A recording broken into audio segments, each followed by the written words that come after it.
I'm not getting married ever. I'm gonna send this to your wife one day.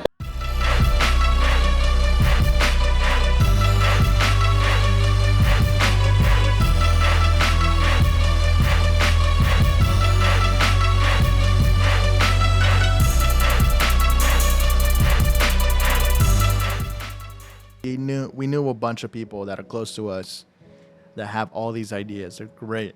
And they either fall into one or the two categories.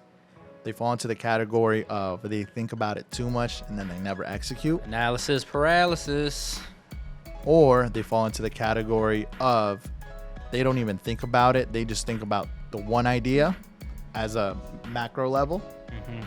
And then they don't think about the micro. Yeah. And they don't think about the systems or the processes. Yeah. Or anything along those lines. And so when they execute, it backfires. And that's one of the things of our businesses. There's a certain like stereotype that goes around when it comes to Latin or Black businesses. Yeah. And that's a stereotype that we have to change. That we could show that one, we're educated and we can be educated. And two, we know how to create these systems. We do. We have all the tools.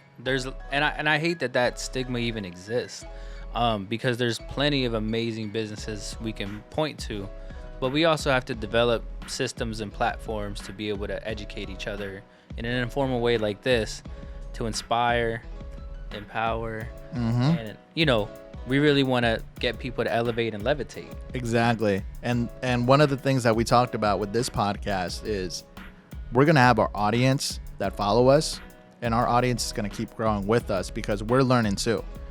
One of the things that I tell people and that he tells people is that we are forever a student of life, and we will never get to the point where our head is too big and we think we know it all.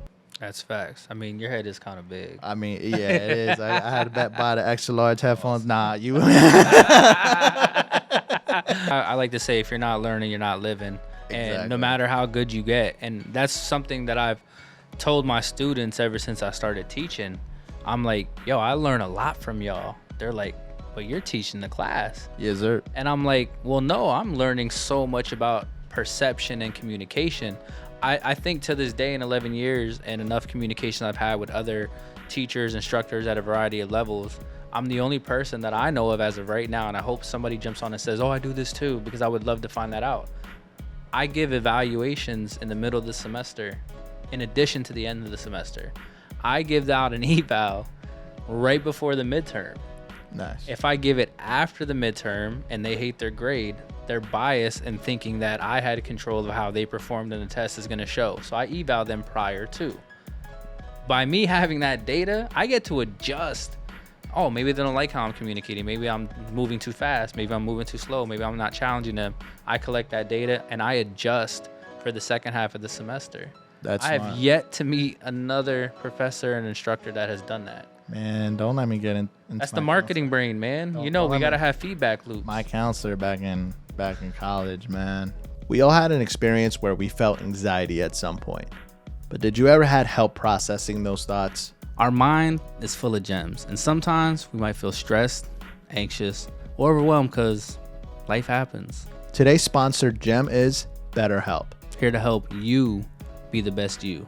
Now, let's keep it real. We all need to vent, and doing it on social media just ain't it. You can communicate by video, audio, or unlimited messaging. There's a wide range of experts in BetterHelp's 20,000 plus therapist network. What are you waiting for?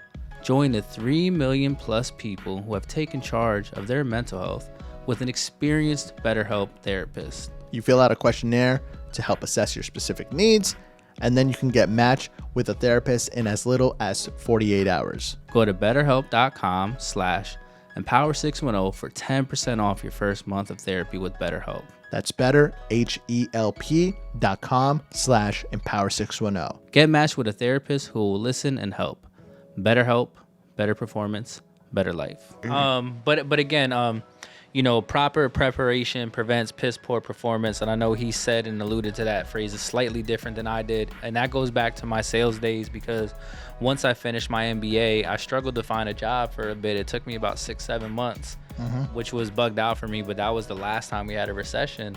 And so having a kid, needing a job, got my MBA in less than a year. And I'm like, bro, what's going on? I'm educated like everyone told me to be. Right. But once I got into a job, I worked in advertising, and we had a long training. It was about 6 weeks long. And the one trainer, and I wish I remembered his name because I would give him a shout out. He was pretty dope. But he worked in the sales job in the DC, Baltimore area. And he kept saying proper preparation prevents piss poor performance. And that it's stuck with you. always stuck with me because he was like, yeah, if you prepare, you got the research to prepare for your clients, you ask the right questions. Then when you make your proposal, everything that they've questioned and responded is already built into your recommendation. And I'm like, yo, this is brilliant. And to add on to that, because some people watching may be like, well, sales doesn't apply to me. I don't work in sales. Sales applies to everything in life, no matter what you do, because we're human and we're always selling. Big Especially facts. our brand, our personal brand. We're selling ourselves to an employer. We're selling ourselves to a client. We're selling ourselves to our partner in a relationship. I'm selling as a professor. I tell everyone this. Some people will ask me like, how are you good at being a teacher or academic coach or these different hats I have? And I said, honestly, it's because of my sales experience and because of how much I love marketing, consumer psychology, and feedback loops. Yep. Because look, you're not in your head. I'm always looking at body language. I tell people, and they don't even believe me, I worked in telephone sales, so I'm like, yo, I can hear someone's body language over the phone. I can hear people are smiling. Their tonality. Yes, it all changes. So now that I get in front of people and I teach classes or I communicate and I coach people up, I can see it, I can hear it, I can tell when they're buying in. But if they're not buying in and I lost them, I got to change my message in some way. And so it's like, no, I'm selling them something. Now I'm not getting commission for it, but I'm planting the seed that eventually will grow and they're going to change their perspective and hopefully either, pay it forward to somebody else, kind of like what you've been doing in a variety of ways. And I feel like the commission in the sense of teaching is the fact of seeing that growth within a student and then seeing them replicate that, like you just said. Because you've seen it where I've helped some of your students, whether it be with jobs, whether it be with mentoring or something like that. And I think about when I was in that position, how I felt. Like I didn't really know. I didn't know, and I needed that guidance because I knew what I wanted to do, but I didn't know what to do or how to do it.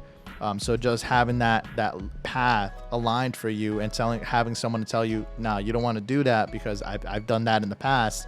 It gets you ahead so much quicker.